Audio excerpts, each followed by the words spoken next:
Okay, this is looking good. This is really close. So a few things that needed. This is right here kind of peeling. So we need to paint this white again. Maybe even scrape it and then paint it white.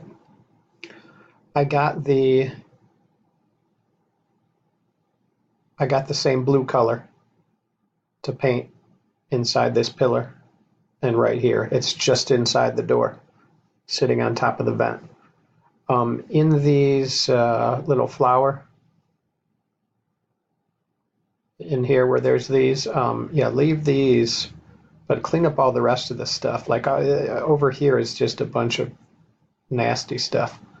I would clean that up and then put black mulch in around there. Let's cut the grass, weed whip and edge real nice. And then let's get rid of this fence here. Just take this down. I'm probably going to put a new fence up. Just some new stuff here on the side because this looks terrible.